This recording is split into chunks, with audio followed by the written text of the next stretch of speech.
Hello বন্ধুরা, বড়দের প্রণাম, ছোটদের ভালোবাসা নিয়ে আজকে আবার একটা নতুন ব্লগ নিয়ে তোমাদের সামনে চলে আসলাম। তো দেখো, এখানে নিয়ে নিয়েছি ছোটো ছোটো 250 বেগুন। তো বেগুন দিয়ে একটা রেসিপি করবো, আর তার জন্য চাই এরকম ছোটো ছোটো বেগুন। তো প্রথমে বেগুনের বোটাগুলো কেটে নিচ্ছি, আর বেগুনের মাঝখান দিয়ে একটু ফেলেছি। তাহলে কী হবে, ভেতরে পোকা আছে কিনা সেটাও দেখা যাবে, আর এদিকে ভেতরে তেল মশলাটাও ঢুকবে। আর এমনভাবে ফাটতে হবে না বেগুনটা দু টুকরো না হয়ে যায়, ঠিক যেন গোটা গোটাই থাকে বেগুনগুলো। তো বেগুনগুলোর ভেতরে কোনো পোকা ছিল না, পরিষ্কার করে ধুয়ে নিয়েছি। আর এদিকে একটা বাটিতে দিয়ে নিয়েছি একটু সর্ষে পাউডার, আর দিয়ে দেবো সামান্য নুন, আর একটু অল্প জল দিয়ে এটা ভিজিয়ে রাখবো। আর এদিকে আর একটা বাটির মধ্যে নিয়ে নিয়েছি দইটাকেও ভালো করে ফেটিয়ে নেবো। তারপর এবার সর্ষে পাউডারটা যেটা ভিজিয়ে রেখেছি তার মধ্যে দিয়ে দেবো জিরের গুঁড়ো, ধনের গুঁড়ো, লঙ্কা আর হলুদ দিয়ে সমস্ত কিছু আবার ভালো করে মিশিয়ে একটা মশলা রেডি করে রাখবো। তো দেখো, সুন্দর করে মিশিয়ে নিয়েছি মশলাটা। এবারে বসিয়ে দিয়েছি কড়াই দিয়ে দিয়েছি তেলটা গরম হলে ধুয়ে রাখা বেগুনগুলো সব ছেড়ে দেবো, দিয়ে সামান্য নুন হলুদ দিয়ে ভালো করে ভেজে নেবো।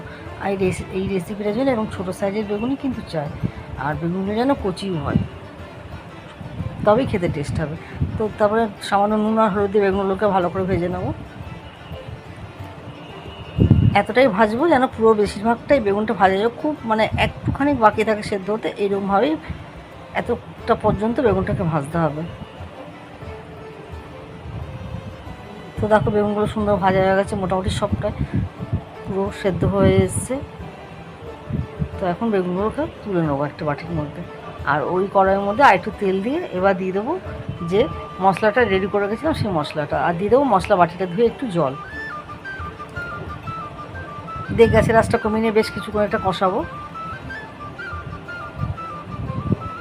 এখন দিয়ে দেবো ফেটিয়ে রাখা টক দইটা, দিয়ে আবারও ভালো করে সমস্ত কিছু মিশিয়ে নেবো। তারপর দিয়ে দেবো সামান্য নুন, যেহেতু আগে সর্ষের গুঁড়োর মধ্যে নুন দিয়েছি, আবার বেগুন ভাজাতে নুন দিয়েছি, সেই বুঝেই নুনটা দিতে হবে। আর দিয়ে দেবো সামান্য মিষ্টি, তারপর দিয়ে নেড়ে চেড়ে নিয়ে ভালো করে ঢাকা দিয়ে মশলাটা কষিয়ে নেবো। তো দেখো, মশলাটা বেশ সুন্দর কষানো হয়ে গেছে। এখন যে ভেজে রেখেছিলাম বেগুনগুলো সেগুলো দিয়ে দেবো, দিয়ে সমস্ত কিছু মিশিয়ে নিয়ে ঢাকা দিয়ে যেটুকু সেদ্ধ হওয়া বাকি আছে বেগুনটা সেটুকু সেদ্ধ হতে দেবো।